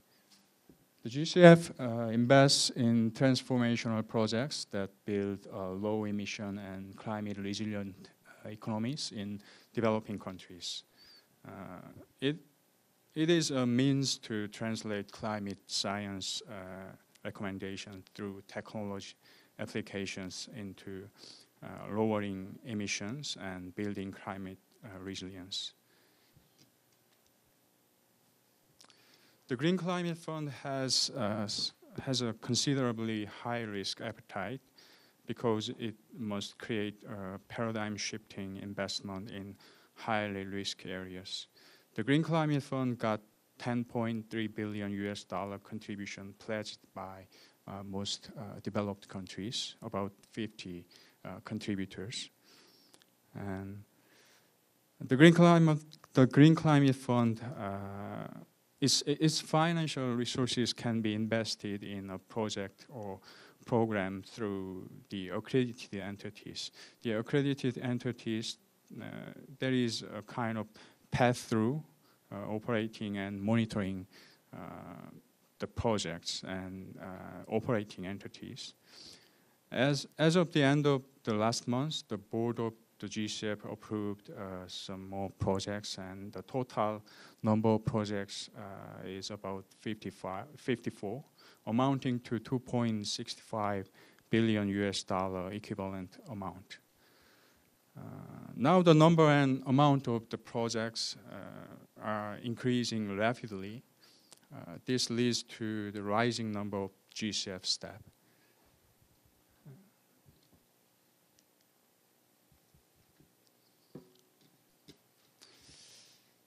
The Green Climate Fund is focusing on investment categories, mitigation and adaptation. the GCF can invest in public sector, private sector, and cross-cutting projects. These are the examples. Actually, you can download funding proposals and very specific information about financial structures of each projects on the GCF websites. Please check the GCF's website and find very detailed information on each funding proposal and term sheets of each projects, and you can get a ton of information on the financial and non-financial aspects of the GCF's investment program. Project number 47 is Kazakhstan Renewable Energy Project, and project 33 is Mauritius low carbon economy projects, and so on. GCF's adaptation projects are located in Colombia, Egypt, Bosnia, and other developing countries. The Green Climate Fund is helping the developing countries to adapt to the climate change more effectively and efficiently.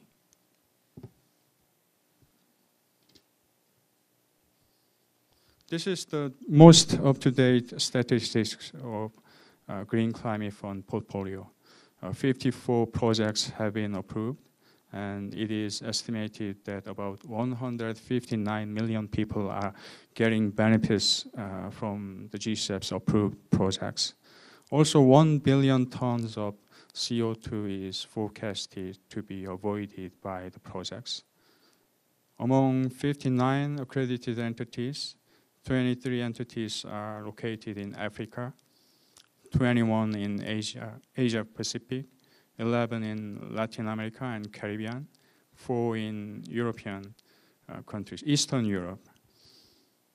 If we sort the approved projects by financial products, grants account for 45%, loans occupy 40%, equity 15%, and guarantee 1%. Okay, now we are going through the recruitment process of the Green Climate Fund. I will explain some crucial points based on my experience. Whichever company and organization you may apply, it is definitely needed to research the target organization very thoroughly.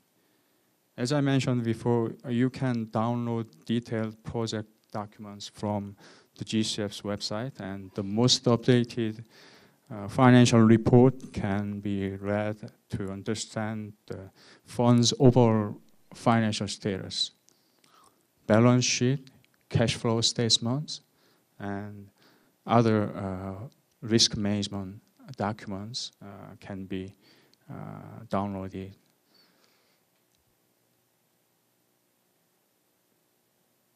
Okay, the Green Climate Fund is a fund that manages multi-billion US dollar. So it will be very helpful if applicants read the financial statements and understand the fund's operation more deeply.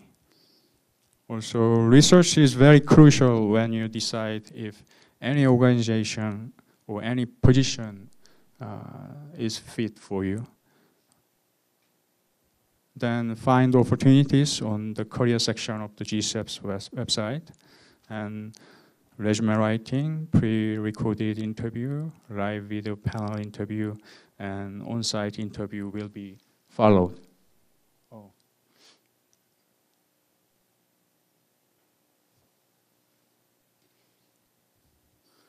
Okay, I would like to give some tips in each phase for you. First, resume needs to be very brief and concise. However, the briefness should not kill an important context that needs to be provided for HR managers and hiring managers. Resume must provide context, something real, that actually matters to you. It must be specific and use active verb as much as possible. Video interview. Any technology-based system is bound to have quirks. Before you sit down the interview, do your research and test the technology. And manage your environment and background before taking the interview. On-site interview. Please be early and present with calm demeanor. Make eye contact and smile and so on. And I would like to recommend you to say something unique. Hiring manager and interviewers hear the same pitch and small talk every day. Many start to tune out when they feel they have heard this before. Try to say something they haven't heard before that is relevant and can help them in some way. Research critical issues and provide appropriate solutions to hiring managers and HR managers. And close well. Before leaving, make sure the client or job interviewer knows how you could potentially be the solution to the problem. Okay. These are some small information requested by MOFA and Incheon City about me. It's a kind of personal information. Now, as I mentioned before, I'm Treasury Senior Specialist working for the Green Climate Fund. I'm building cash flow management system right now and cash investment portfolio to increase the investment return and lower the risk of the GCF. I created a draft FX hedging strategy, and I contributed to establishing risk management framework and solving urgent financial issues. Okay.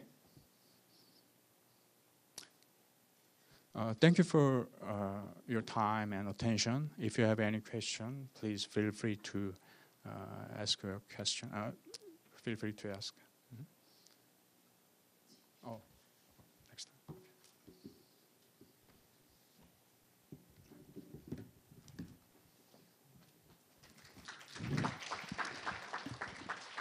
Thank you, Jason, for your clear explanation on GCF's application process. Actually, for the UN application process, you can find many information in the websites, but for GCFs, it's very hard to find, those, information. So thank you once again. So now the time is around 4:20.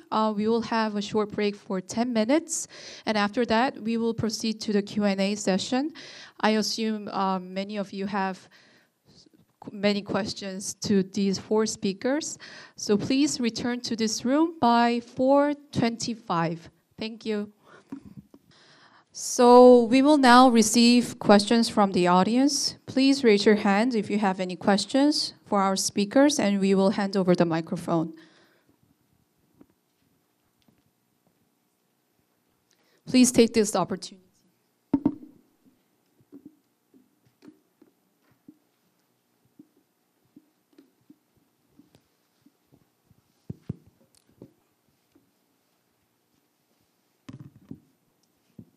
Thank you very much for a great presentation. Those were really helpful. I have a question for GCF and GGGI, and would it be okay if I make two questions? Thank you. For GCF, based on today's presentation, I had an impression that it's really dedicated to mobilize its financial resources to adapt and mitigate the challenges of climate change. But I also know other multilateral institutions like World Bank or ADB also have its internal climate finance team, and I imagine that this team would collaborate with GCF a lot. What would be your long-term vision that GCF's projects and financial proposals are different from other multilateral organizations, and how would that be reflected when you evaluate the candidates? Thank you. Yeah, please. Oh, and Sorry? Sorry. Thank you for the great question. In my opinion, the GCF has a little more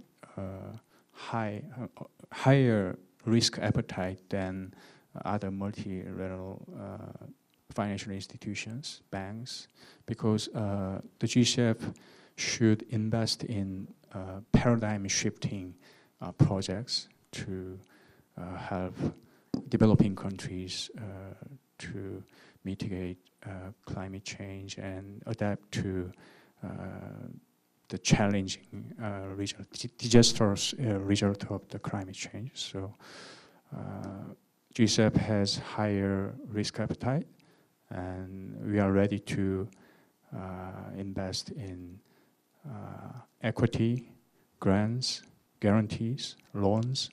A variety of financial products are being developed to help various regions right now. Thank you. Thank you for your answer, and then that was helpful. And I have a question to Gggi that I think that's specifically to Dr. Baruah, but it's not. You can ask the chair, he's not here. Sorry, I think he should be coming. I'll just text him. He'll be here. Yeah?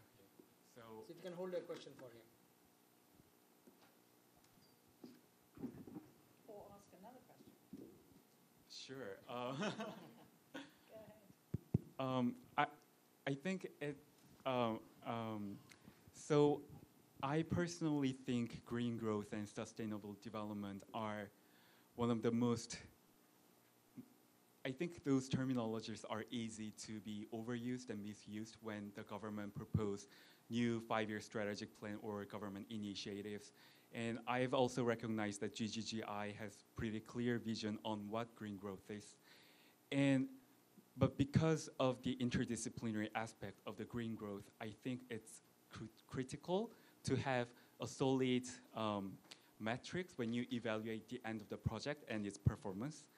So I would like to ask, what are the metrics or evaluations you use when you evaluate the green growth perspective of the end project?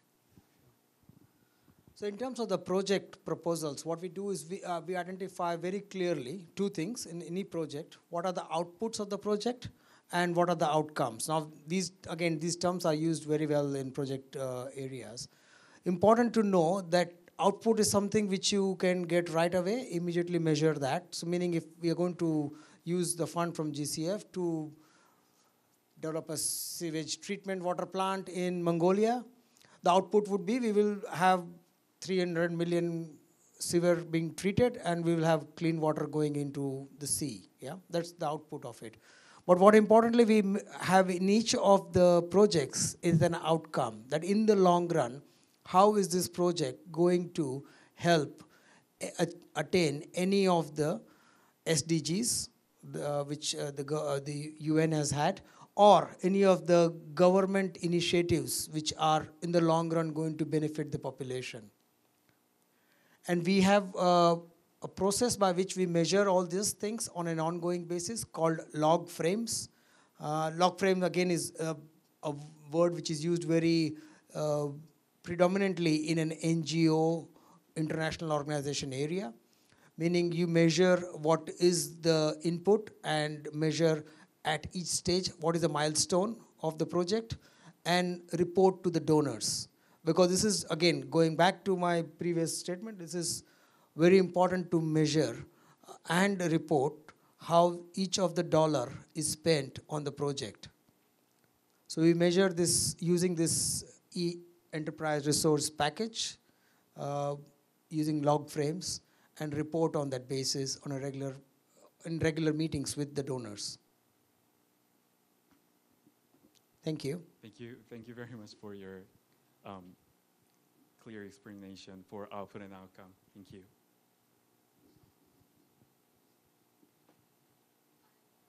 Sure. I have a question for GGGI about your green investment projects that could eventually be applied for GCF. So do you do the whole process of project identification in these different country offices to developing them to actually proposing these projects? Or do you, I guess, collaborate with other organizations and then work on that project together?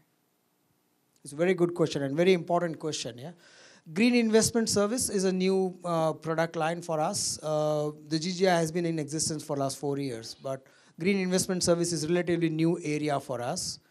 What we don't do, let me start from there, is we don't go to the government and say, you need to work on A, B, or C. We actually wait for the initiative from the government side as to what are their key deliverables of change. So for going to an example of a green investment project, which we have currently going on in Mongolia. So the government of Mongolia wanted to initiate energy efficiency, which is sustainable. So Mongolia, if you know the history and the location of it, uses a lot of coal to heat the houses and stuff. So very fossil fuel-based heating, but it's so cold that you need heating. So you can't go and say stop using coal or stop using wood, because that's, you need to heat the houses and to keep people warm. So what the government of Mongolia says to GGI, look GGI, we need to work on greener energy. GGI would then look at the landscape of what Mongolia is, where it, in terms of the geography, in terms of the technology, and provide various options in terms of sustainable energy.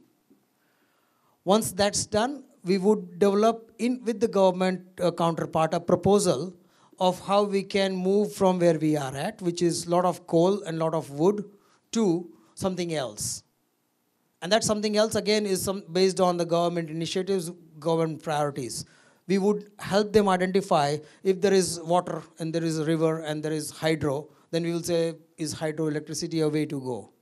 Or if wind is there, is wind energy the way to go? If there is a lot of sun, is solar energy the way to go? So we would help them identify these things through our green, through our impact assessment program. Not a problem. Pranab, you have a question while you are away from this gentleman here, which I couldn't even understand. So you can answer that question. Yeah. Can you ask again? Yeah. If I may. So you'll ask the question again. Yes, I have a specific question about the energy access project in Mozambique. Is this in area Maputo? Or? No, Maputo is the capital city. So most of the connections are through grid. So it's Mozambique is very big. So it's kind of 3,000 kilometer coastline. It's quite long. And most of the people who do not have access is towards the north and in the middle of the, so its access project is not like we are already going there and doing the access project. We are now trying to do a assessment, the market assessment, where is the most potential for some of the type of projects. I recently become interested in energy access issue in Mozambique because there was an article that's saying that prepayment system would be actually beneficial to increase energy access, not just for the society as a whole, but for especially people from impoverished area. So I was wondering if there is any relevant project related to the different types of payment system and its impact to the society in terms of energy access. Yeah, Mozambique, if you go to the rural areas, almost none of them has bank accounts. So I think prepayment is the way to go. But then we are also looking at, I'm going very much into deep technical stuff now. If you, for example, look at the Bangladesh energy access solar home system and stuff, they have a prepayment system with cash. But mostly in Africa, you may know the things called Gggi, mobile money, is what is actually driving the energy access. So that's what we are looking at, how you can use mobile money to have a business model where some of the farms can actually sell the solar home systems or set up mini grids, because that seems to be the most feasible way forward. Because there is already been success also in Africa, especially around this. Yeah.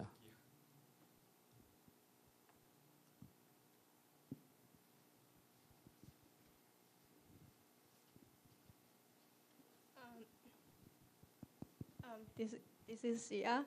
I have a question to GCF as a startup organization.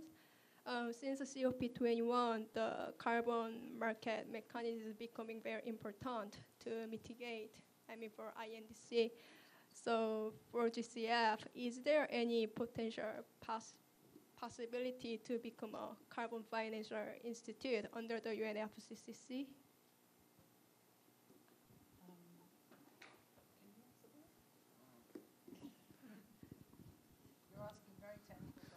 Yes, very specific question. Thank you. In terms of the Carbon Financial Institute, it's a kind of exchange where the carbon can be sold or bought from any interested institutions. So I think there are some development in Eurex, Euro exchange rate, Euro exchange, and CBOE, Chicago exchange market. But actually, the GCF most important investment decision and the relevant procedures in the GCF should be made by the board. Board decision can select the specific building of exchange or involvement in any new investment area. So, but right now, the GCF doesn't have any official plan to be involved in the market. However, in the future, I guess after the GCF can get more resources, human resources and systems, then we're going to be able to handle the carbon market and exchange trading. Thank you. So my question was about, like, in terms of like issuing carbon credit, like a CDM. So as UNFCCC is undertaking those projects, and GCF is the only like financial organization under the UNFCCC. So I see there could be potential to become a carbon finance organization, so that lots of like private investor can be more interested in climate projects, so that the cost of capital can be decreased. So yeah, it was just a rough idea. So I was wondering, is there could be chance? Thank you for answering. Thank you. Thank you.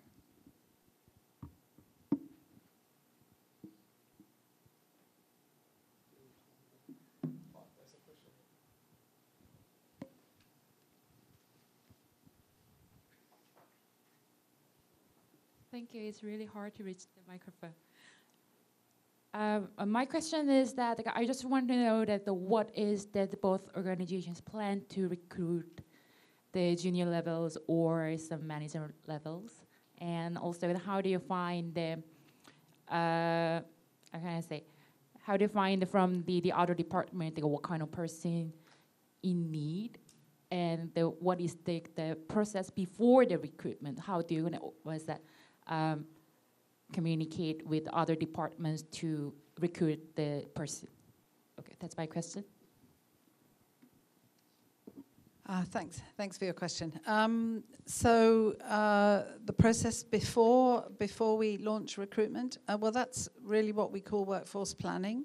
So we, at the beginning of every year, or before that actually, we have a look at the work that we need to do in the following year, and we say, okay, so to achieve that work, what workforce do we need? What kind of skills, knowledge, expertise, and at what level? So how many junior staff do we need? How many mid-level? How many senior?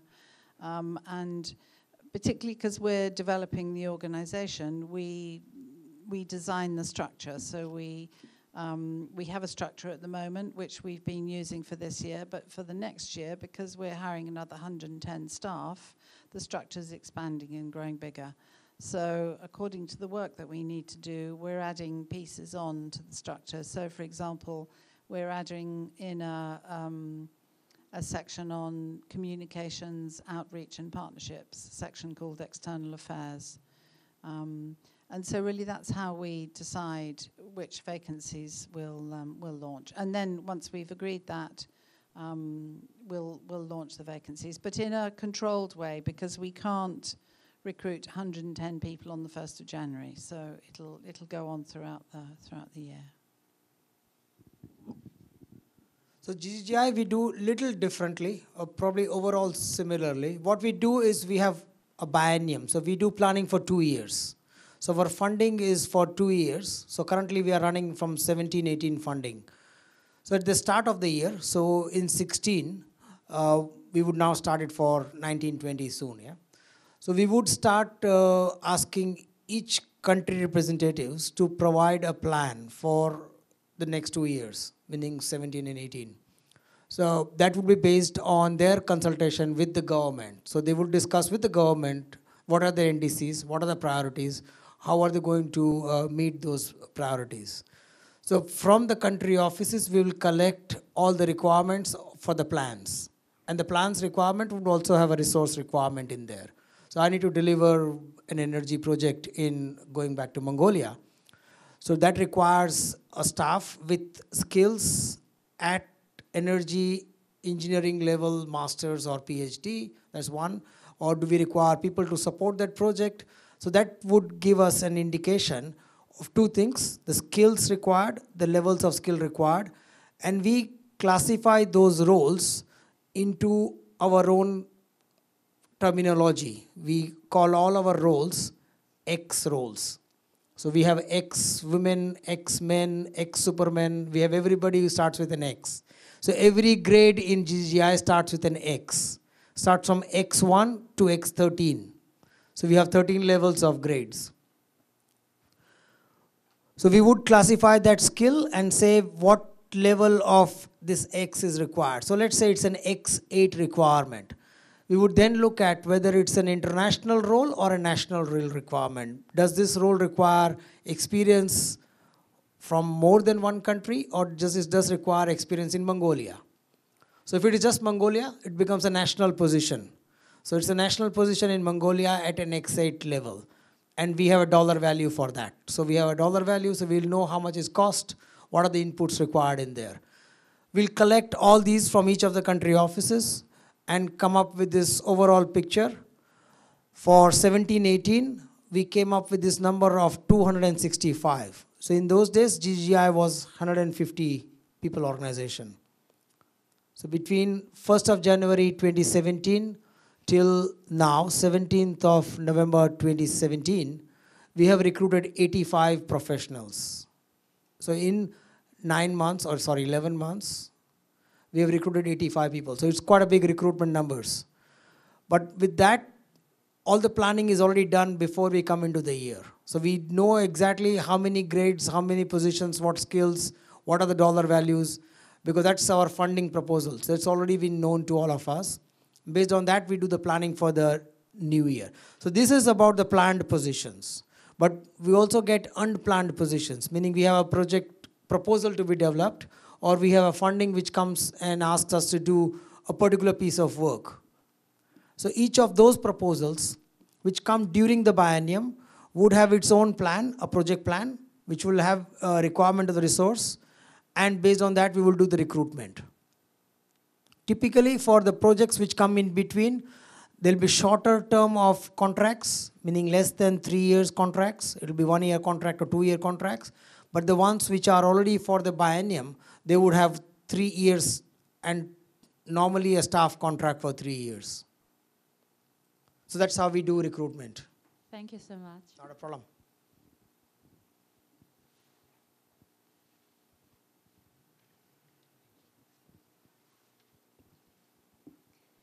So I have 2 questions. So first of all, as a non-Korean, if one is hired as either as an intern or a full-time staff, do GCF and GGI support the visa process, and what are the possibilities for a visa? And my second question is about the CV. So I find it very difficult to I mean, I believe that when one's CV is picked out of the pile, it might be quite easy to, I mean, it is much easier to pass the recruitment process because you only have to do the interview. But I find it very difficult to get one's CV picked out of the pile since you especially receive so many applications. So I was wondering if you had some tips on what you would say, like how can I get my CV? What do you look at when you look at a CV? And on what criteria do you base which applicants you will like more than just the matching the basic requirements? That's what I'm wondering. Okay, thanks very much. Yeah, certainly we support visas for interns, regular staff, consultants, anyone who's going to come and work in Songdo. So that's not a problem. In terms of getting your CV highlighted, well, first of all, you have to meet the requirements of the job, because if you don't meet the requirements of the job, then you don't get on the first level. And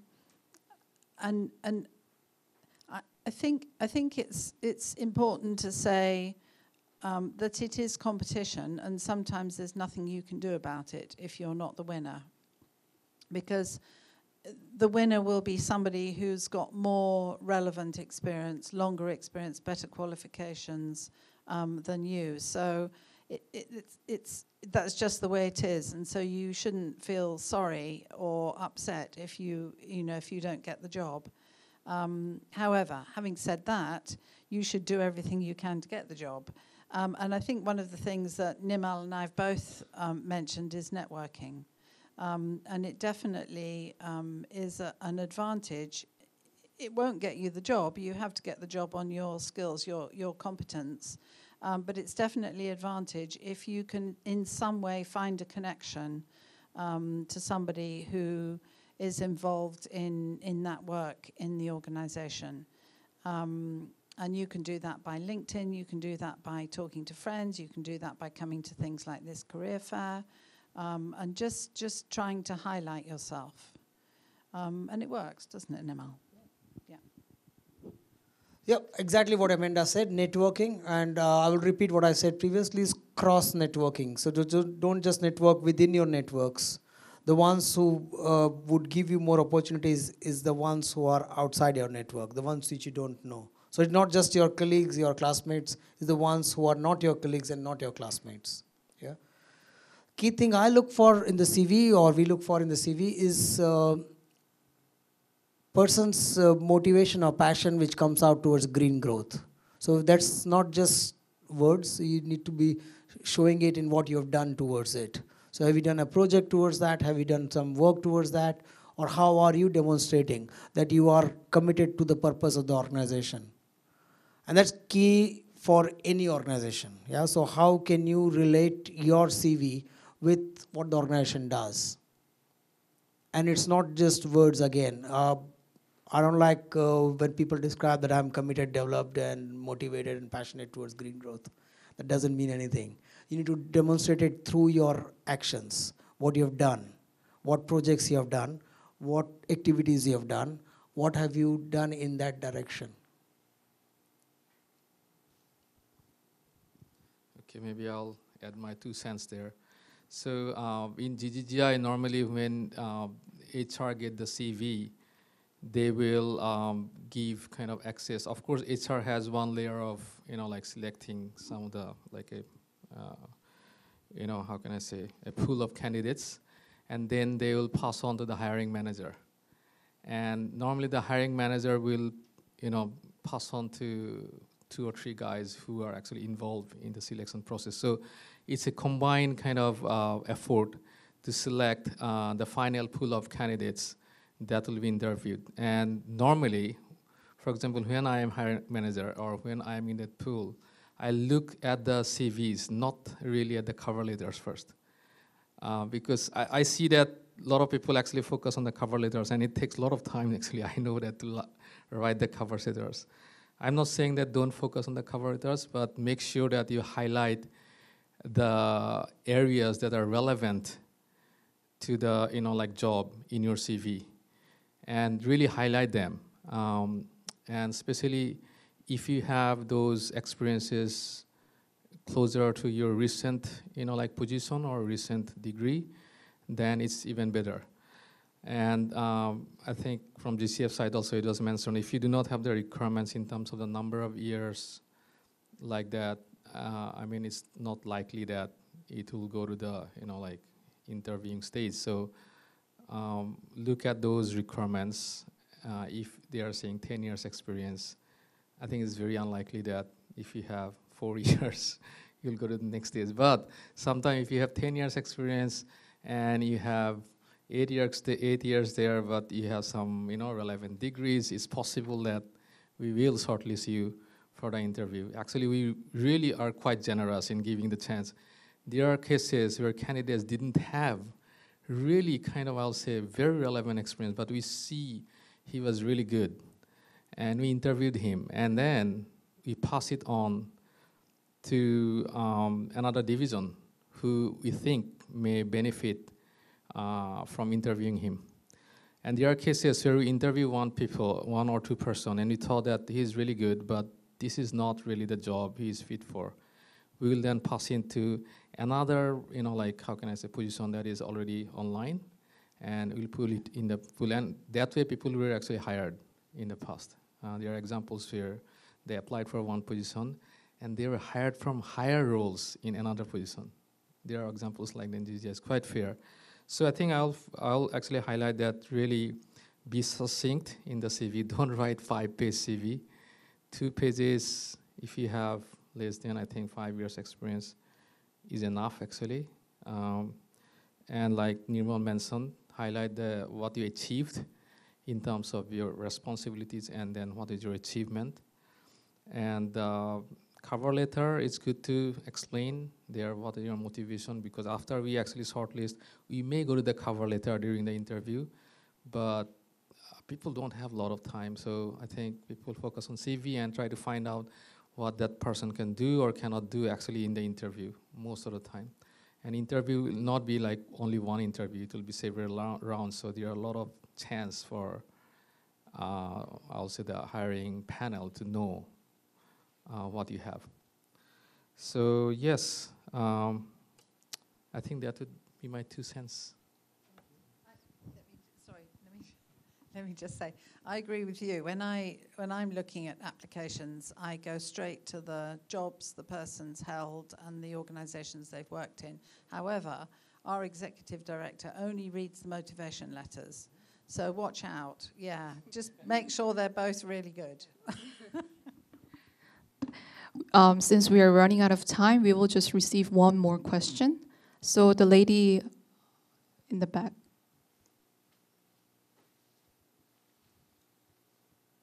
Hi, is this on? Okay. I have an HR-related question for GCF. I'm interested in working in the PSF division, and to give my background, I have a bachelor's degree in economics and 5 years private sector experience, actually in the coal chemicals sector, and recognizing the need for climate change action. And so I'd like to ask, what are the minimum requirements to apply to the PSF division, and what are the core competencies I would need to be competitive as an applicant? Yeah, so for a professional job, you would need to have generally a master's degree and at least 2 or 3 years experience. But if you've got a bachelor's and additional years of experience, as my colleagues were just saying, then we can be flexible. In terms of the competencies, it depends on the job that you're applying for. If you're really talking about competencies in terms of behaviors other than professional skills, then we have a standard set of competencies across the organization, which are things like communication, teamwork, the same kind of things that, as Nirmal said, are fairly standard, achieving results, those sorts of things.